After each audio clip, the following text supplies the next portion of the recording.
Hello and welcome back to Rage Gaming and welcome to Starfield. With the release of the game, I wanted to talk about some of the particularly impactful and useful side things that aren't going to affect the main story at all, but should give you a nice amount of XP, credits, and some very good gear and even a ship to get you started in that open world. Obviously, Starfield is a tiny bit large, how it lets you warp to other systems and visit all the planets, wandering around for however long at complete random from the get-go. The thing is, there's interesting characters, storylines, and other stuff you can ignore and completely miss that would lead to all these useful things, and this video is about exactly that, these things that you can do right away. To start with, following the main story will quickly lead you into your starter ship and then lead you to that city, New Atlantis. Here, following the main story with the Constellation faction, meeting them at the lodge, very quickly you'll be taken on a lead to go learn about the artifact the main story is involved with. Together with Sarah Morgan, you'll go to the mast building. Speaking with Tuala here, he'll instantly offer you the option to sign up with his faction, in fact multiple times, but it's actually well worth doing.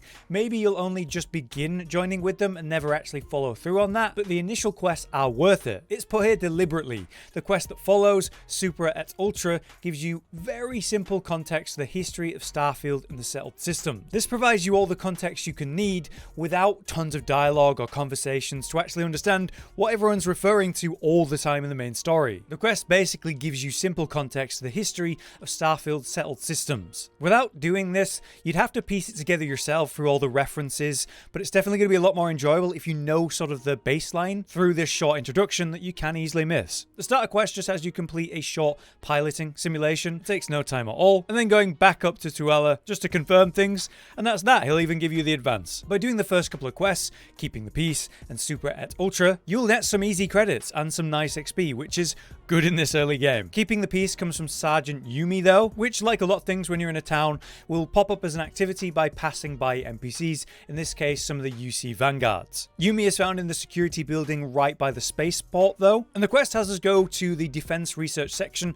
of the mass building. Just use the elevator and you can get there and meet with Agent Plateau. It's very simple. He asks you to go to the train station back at the spaceport and just pick up the package that's tied to the benches in the marked spot. And you just take that back to Yumi, and that is the whole quest. And you'll just get a pile of credits and some XP. After some time passes, you can come back to Yumi and get more quests and get more XP and loot through that. Or you can go further with the pre-steps with the UC Vanguard faction and really join up and really follow that main storyline. But that is a choice for you to make.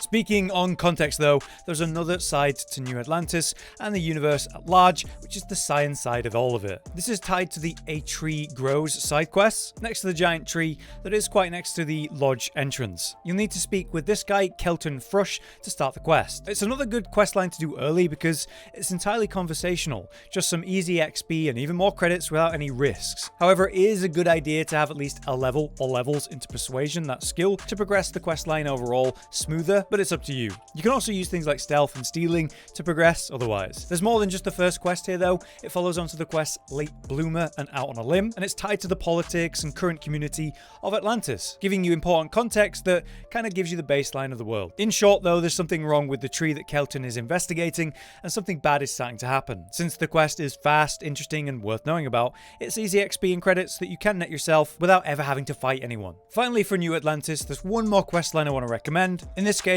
becoming a debt collector. It's both fun and interesting in itself, but another way to get early credits. You'll find in the city, in the Mass District specifically, a big green bank called Gal Bank, where you can walk in and become a debt collector by talking with Landry Hollifield. This begins the questline Due in Full and is a multi-part questline. It's quite simple though.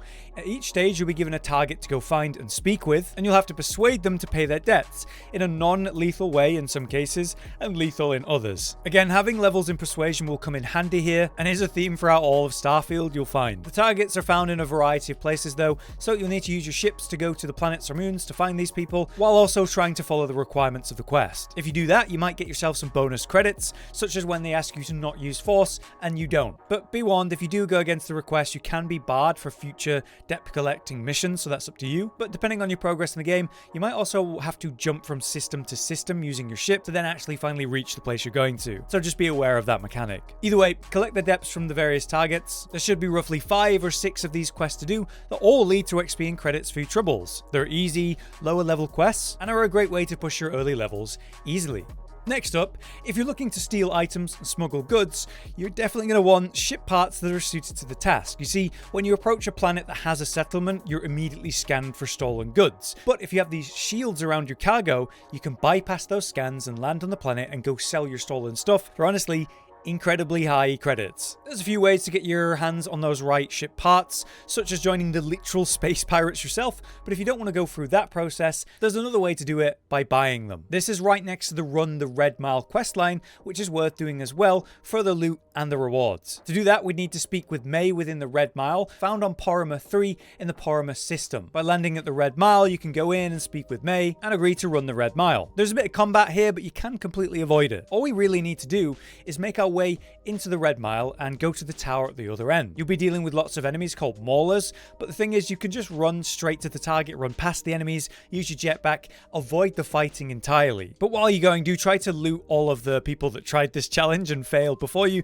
because there are some useful items there. By reaching the tower at the other end though, you can activate the beacon and then run all the way back to the elevator at the start. By speaking with May after successfully doing this, you get a pile of credits, XP, and you're gifted the weapon Brute Force. It's a solid shotgun and the best I found at that point in the game, so nothing to complain about there. But what about the actual reason we're here, the shielded cargo? Well, also in this building is a character called Lon Anderson, who you can go speak to choose to modify your ships. By choosing to add parts, we can find the cargo section and then choose either the 100 or 200 shielded cargo holds. By having these attached to your ship and then using them to hide your stolen goods, you should be able to land on planets without much issue. And this is great because you don't actually have to join the pirates yourself to get that mechanic. However, what about a ship that is fantastic in the early game that comes with its own shielded cargo anyway? Well, finally, it's time to talk about the quick quest to get yourself an awesome spacesuit and a very solid spaceship known as the Razor Leaf. This run requires some high level combat you will need to do though, but it's easily possible in the early game. I was doing this quest around level 7 and 8 and I finished it. It's tied to the secret base quest, something you end up looting from pirates around the game. You'll fight and find many space pirates around the game, and eventually when looting them, you'll find a slate in their inventory called Secret Outpost. I found multiple of those slates just killing pirates and spaces normally. By interacting and reading the note, you'll be given the side quest about this secret hideout, and it's all to do with this space vigilante who is kind of like Batman in space, with the codename Mantis. To do this, we'll have to go to a high level system though, roughly level 30. But again, it's still okay to do early because the enemies in the storyline just aren't that strong. Many of them aren't even level 30 and are like level 8 or even 14. If you come across higher levels, you can just throw a grenade and blast the health bar. The space system we need to go to though is this one, Denobola IB. And on the target planet, we just need to land at the South Pole at the actual base. We'll head inside the secret base through combat or stealth and enter the lair of Mantis. Through here, you'll find a lot of good loot, especially in the locked safes around if you can get in those, and various spaces you need to kill and loot as well. Throughout, you'll learn that Durain,